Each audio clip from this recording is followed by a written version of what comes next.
everyone, welcome to the official YouTube platform of Law Prep Tutorial. I'm your law mentor Dimple Pareek और आज से हम start करने जा रहे हैं एक ब्रांड न्यू सीरीज जहां हम डिस्कस करने वाले हैं लैंडमार्क जजमेंट्स। अब ये लैंडमार्क जजमेंट्स किसी भी पर्टिकुलर सब्जेक्ट से हो सकते हैं जो आपके लिए इम्पॉर्टेंट है CLAT PG point of view से। सो आपको पता ही होगा कि कुछ ऐसे सब्जेक्ट्स हैं जो हमारे लिए बहुत इंपॉर्टेंट है। For example law of constitution, for example law of torts, ये तो सबसे बेसिक है जो हमें क्लैट यूजी में भी पूछा जाता है। Then let's come to crime, उसके बाद लेबर लॉज है, एनवायरमेंट लॉज है, एटसेट्रा। सो और बेसिकली यहाँ पर कॉन्ट्रैक्ट, लॉ ऑफ कॉन्ट्रैक्ट भी हमारे लिए बहुत इंपॉर्टेंट हो जाता है। So there are some judgements जो कि एवरग्रीन है, वो इतने एवरग्रीन है कि चाहे वो 1900s में ही क्यों ना पास किए गए हों, आज तक हम उनको फॉलो कर रहे हैं। एंड एज अ रिजल्ट उन्हें डिस्कस करना बहुत इंपॉर्टेंट है बिकॉज ये कुछ ऐसे मेजर एरियाज होंगे जहां से मोस्टली क्वेश्चंस हमें देखने को मिलते हैं। तो आज हम स्टार्ट करते हैं अपनी सीरीज के साथ में और आज हम बात करने वाले हैं एक बहुत ही इंपॉर्टेंट लैंडमार्क जजमेंट के बारे में जो कि है फ्रॉम लॉ ऑफ कॉन्ट्रैक्ट, और उस जजमेंट का नाम है मोहरी बीवी versus Dharmodas Ghosh. Law school में भी जब आप जाओगे ये पूरा का पूरा जो आपका लैंडमार्क जजमेंट है ये आपको बहुत काम आने वाला है। अभी आप क्लैट पीजी देने वाले हैं तो I am quite sure, I am pretty sure कि आपको ये जजमेंट लॉ ऑफ कॉन्ट्रैक्ट की क्लास में जरूर पढ़ाया होगा और एग्जाम में इससे रिलेटेड केस स्टडी भी जरूर आई होगी। बहुत सारे स्टूडेंट्स हैं जो कि पर्टिकुलरली पूरा रिसर्च पेपर लिखते हैं इस पर्टिकुलर लैंडमार्क जजमेंट पे। सो आज हम इसी को डिस्कस करेंगे। डिस्कस करने से पहले मैं आपको कॉन्ट्रैक्ट का एक ओवरऑल बेसिस बताना चाहती हूँ। भाई कॉन्ट्रैक्ट आखिर होता क्या है आपको ये पता होना चाहिए। I am so sorry.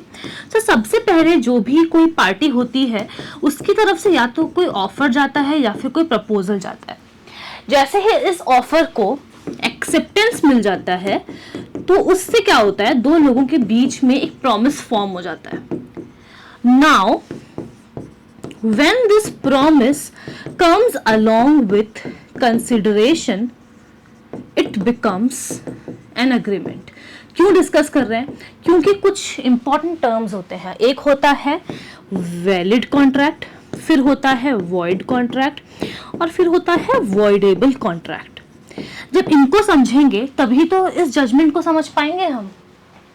ठीक है, तो सबसे पहले प्रपोजल होता है जिसको जैसे ही एक्सेप्टेंस मिलता है दो लोगों के बीच में एक प्रॉमिस बनता है। प्रॉमिस को जैसे ही कंसिडरेशन मिलेगा, पैसा मिलेगा, तो वैसे ही दो लोगों के बीच में बन जाता है एक agreement. And if this agreement is enforceable by law तभी जाके वो बनता है एक वैलिड कॉन्ट्रैक्ट। सॉरी, इसका मतलब ये कि किसी भी कॉन्ट्रैक्ट को वैलिड होने के लिए एक एग्रीमेंट का एनफोर्सिएबल बाय लॉ होना बहुत जरूरी है। यानी कि कोई भी ऐसा एक्ट नहीं होना चाहिए, कोई भी ऐसा यहाँ पर नहीं होना चाहिए, कोई भी ऐसा इवेंट जो कि अनलॉफुल हो, इलीगल हो। फॉर एग्जाम्पल दो लोगों के बीच में, आपके और मेरे बीच में एक कॉन्ट्रैक्ट, एक एग्रीमेंट होता है बेसिकली, जहां पर आप मुझे पैसे देते हो और कहते हो कि तुम्हें इन द नियर फ्यूचर तो थोड़े बहुत पैसे और मिलेंगे अगर तुम एक पर्सन सी का मर्डर कर देती हो तो। ठीक है, अब जाके मैंने सी को मार दिया और अब मैं क्लेम कर रही हूँ कोर्ट ऑफ लॉ में जाके कि उनको बोलिए हमारे बीच में कॉन्ट्रैक्ट हुआ था तो पूरे पैसे मुझे वापस दे। क्या ये एग्रीमेंट एनफोर्सिबल है बाय लॉ? क्या दो लोग किसी और का मर्डर करने के लिए कॉन्ट्रैक्ट कर सकते हैं? क्या लॉ उसको एनफोर्स करेगी? क्या ये according to the provisions of the existing law है? नहीं। एंड एज अ रिजल्ट वो कभी भी कॉन्ट्रैक्ट नहीं बन पाएगा। तो वैलिड कॉन्ट्रैक्ट क्या होगा? वो एग्रीमेंट जो कि एनफोर्सिएबल है बाय लॉ, जहां पर अगर हम बात करें कंसिडरेशन की वो भी लॉफुल है, अगर हम बात करें ऑब्जेक्ट की तो वो भी लॉफुल है। ठीक है, now moving on to the next thing is void. अब वॉइड क्या होगा? ये वो पर्टिकुलरली एग्रीमेंट्स होंगे जो कि एनफोर्सिएबल नहीं है बाय लॉ। एनफोर्सिबल होगा तो वैलिड होगा, नॉन एनफोर्सिबल है तो वॉइड हो जाएगा। अब जो एक मेजर इशू आप सब फेस करते हो वो करते हो यहाँ पर, वॉइड एबल क्या होता है? अब इसको समझने की कोशिश करते हैं। वॉइडेबल में बेसिकली ये होता है कि there are two parties involved and it depends upon the description of one party कि या अगर वो चाहे तो ये कॉन्ट्रैक्ट वैलिड ही रहेगा, जैसा है वैसा ही रहेगा, बट ये उनके ऊपर डिपेंड करता है। अगर वो चाहें तो कोर्ट ऑफ लॉ में जाके इस पर्टिकुलर कॉन्ट्रैक्ट को वॉइड डिक्लेयर करवा सकते हैं, उसको हम बोलते हैं वॉइडेबल। देखो बहुत सिंपल है, वॉइड एबल यानी कि एक ऐसा कॉन्ट्रैक्ट जो वॉइड हो सकता है। सो वॉइडेबल कॉन्ट्रैक्ट में क्या होता है, it depends upon a particular party कि अगर वो चाहें तो कोर्ट ऑफ लॉ में जाके किसी भी कॉन्ट्रैक्ट को वो वॉइड डिक्लेयर करवा सकते हैं, वरना उसका जो स्टेटस है वैसा का वैसा ही रहने वाला है। फॉर एग्जाम्पल कोई पर्सन है जिसने जोर जबरदस्ती आकर के और मुझसे कहा कि तुम्हारा जो आईफोन है वो चुपचाप मुझे दे दो, ठीक है, और बोला कि let's enter into a contract जहां पर तुम मुझे अपना आईफोन, जो आईफोन तुम्हारा 1 लाख रुपए का है, तुम मुझे सिर्फ और सिर्फ 500 रुपीज में दे रही हो। अब क्योंकि उसने मुझे यहाँ पर डराया था, धमकाया था, तो फिर मैंने दे दिया, तो अब है तो वो वैलिड, ठीक है। But now it depends upon मी। अगर मैं कोर्ट ऑफ लॉ में जाके बोलती हूँ कि उसने मुझे डराया धमकाया था, मेरे सिर पे बंदूक रख के कहा था कि अपना 1 लाख का जो आईफोन है वो मुझे 500 रुपीज में दे दो, तो इट डिपेंड्स अपॉन मी। अगर मैं चाहूं तो कोर्ट ऑफ लॉ में जाके कोर्ट की हेल्प लेकर के इस पर्टिकुलर कॉन्ट्रैक्ट को जो हमारे बीच में हुआ था इसको वॉइड डिक्लेयर करवा सकती हूँ, ठीक है। सो ये था एक छोटा सा एग्जाम्पल। आई बिलीव कि अब आपको समझ में आ गया है वैलिड, वॉइड और वॉइडेबल कॉन्ट्रैक्ट्स क्या होते हैं। अब हम सीधा चलते हैं हमारे केस पे, मोहरी बीवी वर्सेस धर्मदास घोष। यहाँ पर आपको पता चल ही गया होगा, जब भी डिस्प्यूट होता है यहाँ पर कुछ पार्टीज इन्वॉल्व होती हैं, मोस्टली 2 पार्टीज इन्वॉल्व होती हैं, बट जब हम फैक्ट्स ऑफ दिस केस को देखेंगे तो यहाँ पर 3 लोग हमें देखने को मिलते हैं। सबसे पहले एक माइनर होते हैं जो कि है धर्मदास घोष। उसके बाद यहाँ पर इन्वॉल्व होते हैं एक मनी लेंडर जो कि है ब्रह्मोदत्त, और ये जो मनी लेंडर हैं इनके लिए काम करते हैं, इनके बेसिकली राइट हैंड है, ये इनके अटॉर्नी है केदारनाथ। ये 3 पार्टीज जो है वो यहाँ पर इन्वॉल्व थी। अब बेसिकली यहाँ पर मनी लेंडर है तो एक और इम्पॉर्टेंट डिस्कशन कर ही लेते हैं, that is regarding mortgage. Now what is a mortgage. मेरे पास एक घर है, वो जो घर है उसकी कीमत 50 लाख है, बट अब मैं घर का क्या करूंगी, मुझे तो चाहिए पैसे।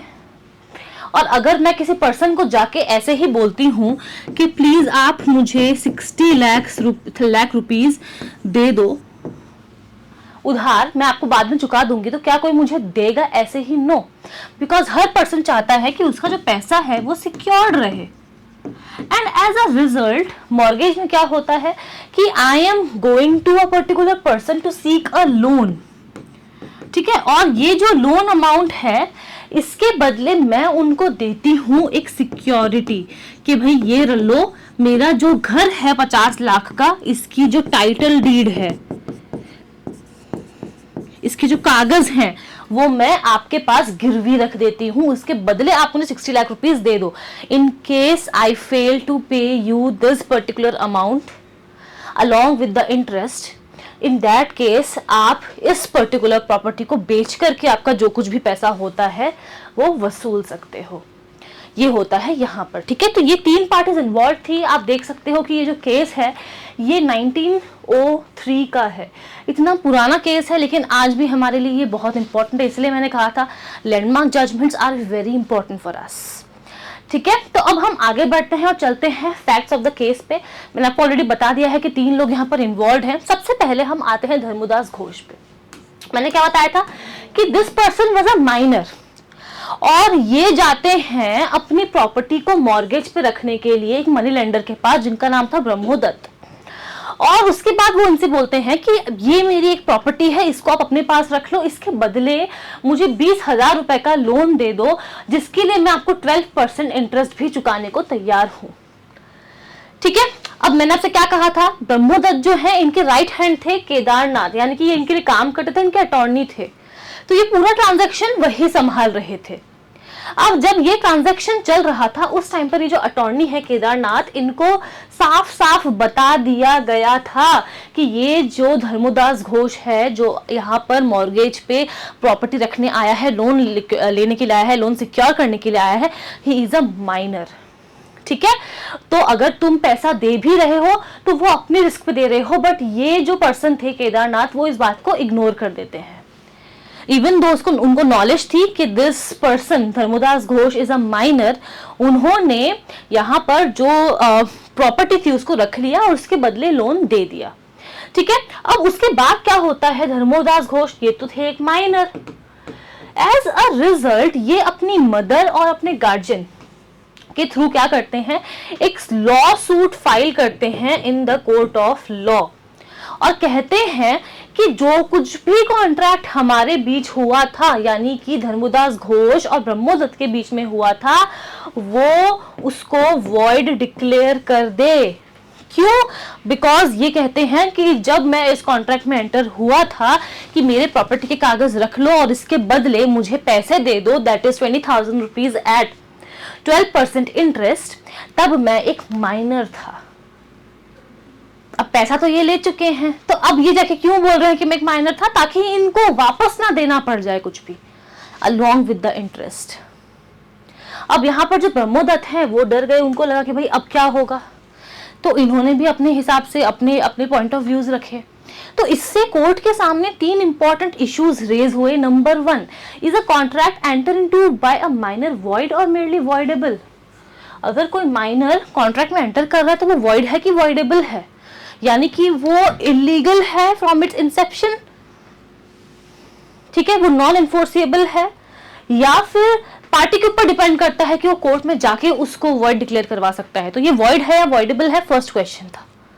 अच्छा किया ना हम लोगों ने जो इंपॉर्टेंट टर्म्स थे उनको पहले ही डिस्कस कर लिया। इफ यू वांट कि ऐसे और वीडियोस वीकली आए, मैं कोशिश करूंगी हर वीक आपके लिए एक ऐसा डिटेल्ड एनालिसिस लेकर आऊं, तो आप अपना प्यार कमेंट सेक्शन में जरूर से दिखाइएगा, बिकॉज वो एक ऐसी चीज है जो हमें भी मोटिवेट करता है।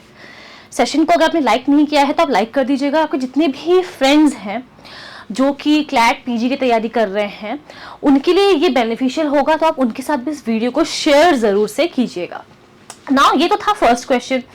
अब जो दूसरा क्वेश्चन था वो ये अराइज हुआ कि चलो ठीक है, अगर कोर्ट इस मॉर्गेज को वॉइड डिक्लेयर कर भी देती है तो क्या माइनर को लोन वापस देने की जरूरत पड़ेगी? जो पैसा उन्होंने लिया था क्या वो पैसा वापस लौटाएंगे? And the issue number 3 was that can the money lender rely on the doctrine of estoppel? अब डॉक्ट्रिन ऑफ एस्टॉपल क्या होता है कि एक बार जो कह दिया वो कह दिया, अब आप उस बात से मुड़ नहीं सकते। तो बेसिकली यहाँ पर ब्रह्मोदत्त के पास और कोई ऑप्शन तो था नहीं, तो उन्होंने ये बोला कि जब वो मॉर्गेज लेने के लिए आए थे, जब वो हमसे लोन लेने के लिए आए थे अपनी प्रॉपर्टी को गिरवी रख के, अपनी प्रॉपर्टी के कागज को गिरवी भी रख के, तब उन्होंने कहा था कि मैं एक मेजर हूँ। तो अगर उन्होंने उस टाइम पर ऐसा कह दिया तो अब वो मुकर नहीं सकते, ये उनका पॉइंट था। तो वहीं से ये इशू अराइज हुआ कि क्या जो मनी लेंडर थे ब्रह्मोदत्त वो ये बोल सकते हैं कि यहाँ पर डॉक्ट्रिन ऑफ एस्टॉपल लगा दो, और माइनर ने क्योंकि कह दिया था कि मैं एक मेजर हूं तो उसको एक मेजर की तरह ट्रीट करो, नॉट एज अ माइनर। ये सारे क्वेश्चंस कोर्ट के सामने, प्रीवी काउंसिल के सामने अराइज हुए, जिसमें हम एक एक करके अब समझते हैं कि यहाँ पर प्रीवी काउंसिल ने क्या एक्सप्लेन किया, क्या बताया।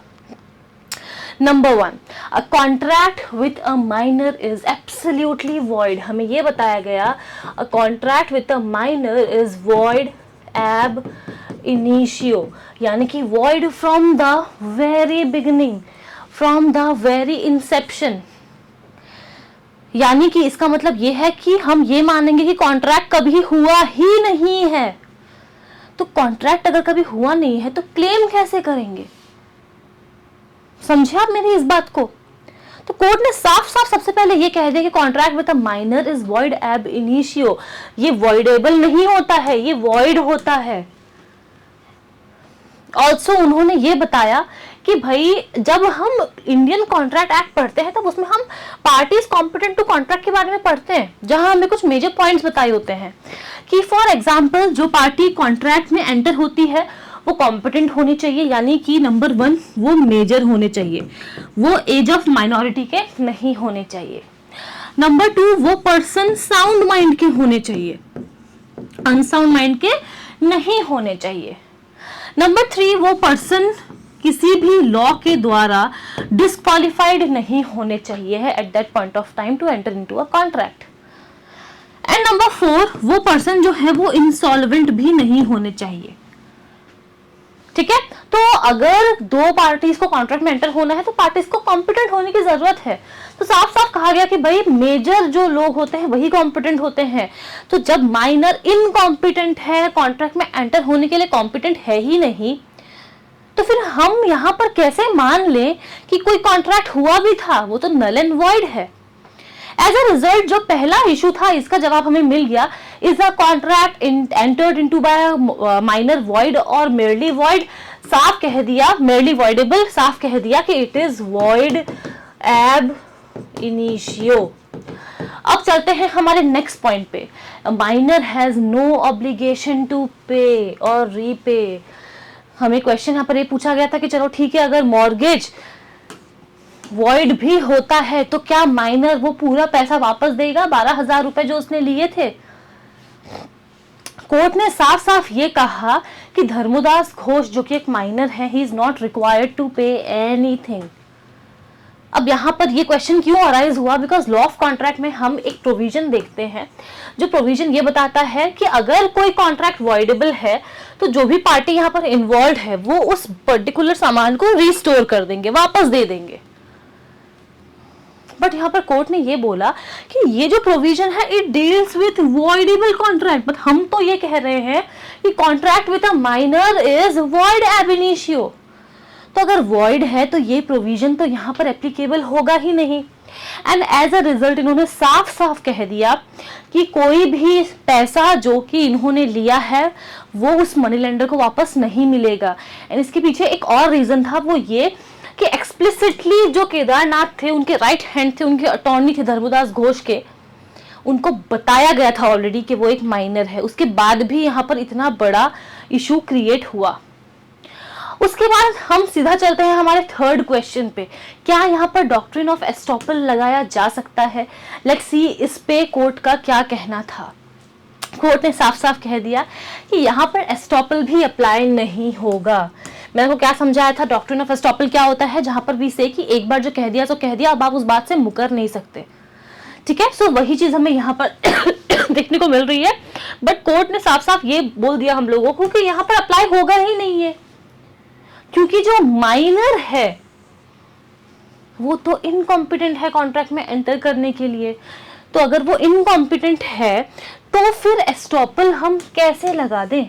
हम तो ये मान रहे हैं ना कि यहाँ पर कोई कॉन्ट्रैक्ट हुआ ही नहीं है। एंड ऑल्सो एस्टॉपल क्यों नहीं लगेगा? आप तो ये कह रहे हो, जो धर्मोदत्त हैं उनका ये ब्रह्मोदत्त है, उनका ये कहना था कि माइनर जब लेने के लिए आया हमसे loan, eight that point of time उसने दिखाया कि वो एक मेजर है।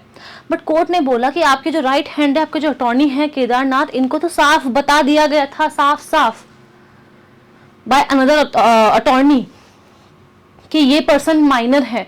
तो फिर हम कैसे एस्टॉपल लगा दें जब पता था कि ये माइनर है? So these were some things जो यहाँ पर हमें देखने को मिला। Sorry, I am having a sore throat, तो pardon me for the same. जब भी हम किसी भी जजमेंट को पढ़ेंगे तो हम फैक्ट्स जरूर से देखेंगे, ठीक है। उसके बाद हम इश्यूज देखेंगे। इशू कभी कभी एक भी होता है, कभी कभी बहुत सारे भी होते हैं, मल्टीपल भी होते हैं। उसके बाद हम देखेंगे कि उसमें क्या हेल्ड हुआ, और अगर कभी जरूरत पड़े तो हम ये भी देखेंगे कि अभी जो हमारा टाइम है, रेलेवेंसी क्या है इस पर्टिकुलर लैंडमार्क जजमेंट की।